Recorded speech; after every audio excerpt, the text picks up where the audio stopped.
31 দফাটা সকল রাজনৈতিক দলের মতামত নিয়ে আমরা প্রথম 27, পরে এটা 31 হলো।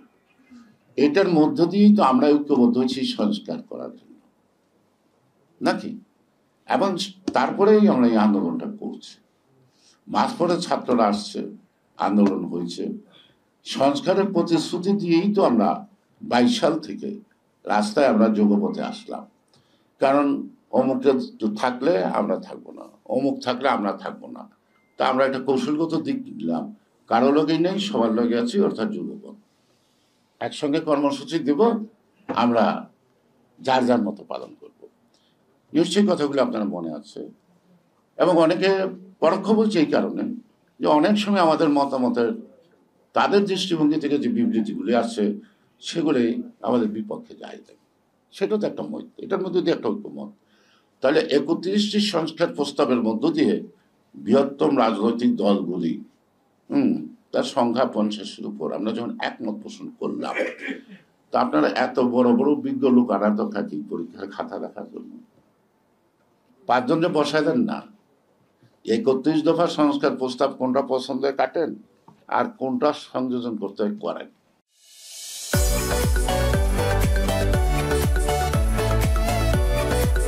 তারপরে আপনার সংস্কার, আপনার তো সংস্কার করার কোনো ক্ষমতা নেই। নারীর যদি সুন্দরীও হয়, সে যদি বন্ধা হয়, তার প্রতি আকর্ষণ থাকতে পারে, কিন্তু সন্তান জন্ম দেওয়ার ক্ষমতা নেই। বর্তমান অন্তর্বর্তী সরকার হলো একটা বন্ধা নারী, তার কোনো কিছু গর্ভধারণ করার কিছু নাই, শুধুমাত্র প্রতিশ্রুতিটাকে একসঙ্গে করতে পারে। সকল রাজনৈতিক দল ওই যে টিক দিছে, দেখা কিরম ছাত্র গেছে তাদের কাছে, আর বিজ্ঞজনের কাছে টিক দিছে। যারা রাস্তায় একটা ভিক্ষুক না খেয়ে থাকলে 10 টাকা দেয় না, তারে উপকার করে না, তারাও নিচ্ছে জাতির সংস্কারের দায়িত্ব, তাই না? আর সব কাবলিওয়ালা, এনজিও মানে তো কাবলিওয়ালা, সুদ নেই মানতি, আসলি নেই মানতি, সুদ মানতি, তো সবগুলো তো সুদের ব্যবসায়ী। তো এদের আবার জনগণের প্রতি এত দরদ থাকে কি করে, এটা তো আমি বুঝছি না, আমার মাথায় কিছু আসে না। আর অন্তর্বর্তীকালীন সরকার আজীবনের জন্য দরকার বা জায়েজ সব ম্যান্ডেট পেয়েছে বলতেই পারে। এই সরকার আমি শুনি মানুষের সে বলতে, আমার কোনো ধারণা অন্য নাই, এটা জানারও না, আগ্রহ নাই। এই সরকারের একজন মন্ত্রী আছে, তারা আজীবন লিপ্টিকতা করছে স্বামী স্ত্রী হিসেবে, কাবিন নাকি নাই। তো এই সরকারের কাবিন নাই, উনি যদি বুড়া হয়ে যায় এখনো স্বামী স্ত্রী সংসার করতে পারে, তো এই সরকারের বা কাবিন দরকার কি জনগণের থেকে? জনগণের ম্যান্ডেট তো তাদের প্রয়োজন নাই, আছে। সেই কারণেই আজকে নানা সময় নানা ধরনের দেখাচ্ছে। আজকে আমরা বন্দর বাঁচাতে গিয়ে, আমরা কি দেশ বাঁচাতে গিয়ে গণতন্ত্রের প্রশ্নে সবাই এক কথাই বলি, সেটার প্রশ্নে আমি এই নিউজকে ধন্যবাদ দেব। আজকে এই টেবিলে আমরা যারা একসঙ্গে বসছি, হয়তো ইতিপূর্বে একসঙ্গে বসি না, উনি আমাদেরকে একসঙ্গে করতে সহযোগিতা করছে, নাকি?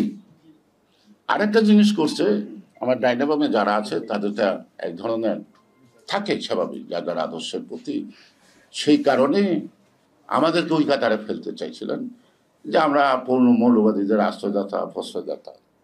কেউ কেউ চেষ্টা করছেন বলতে, কিন্তু মঞ্জুর হাসান খান সাহেবের সাথে আমাদের অনেক আলাপ হয়েছে।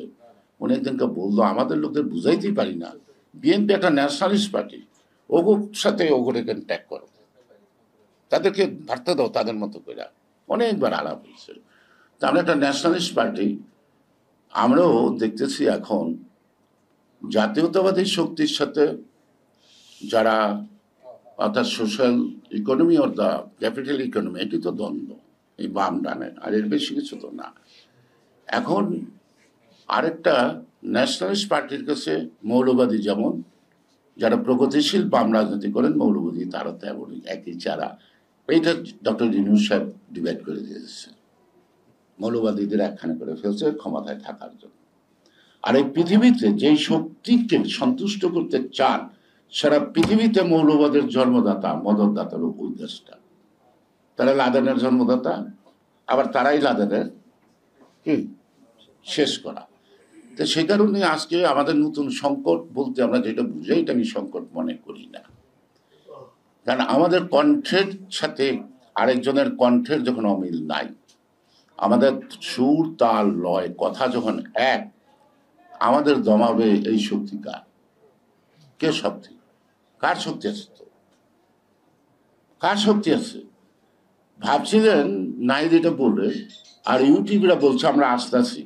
আসেন ভাই, আসেন, দেশে আসেন, আন্দোলন করেন। এই নুসের জন্য সারা দেশে কি অশ্রু বিসর্জন দিতে দিতে বৃষ্টির বন্যা বসায় দিবে রাস্তায় রাস্তায়, যাতে সেই বন্যায় হেঁটে এয়ারপোর্ট পর্যন্ত ইউনুস সাহেব না যেতে পারে। হয়েছে? এটা হয়েছে নাকি? হয় নাই। আমরা এই টেবিলে যারা আছি ঘুরে ফিরে কিন্তু সব দলের একই মত, একই কথা।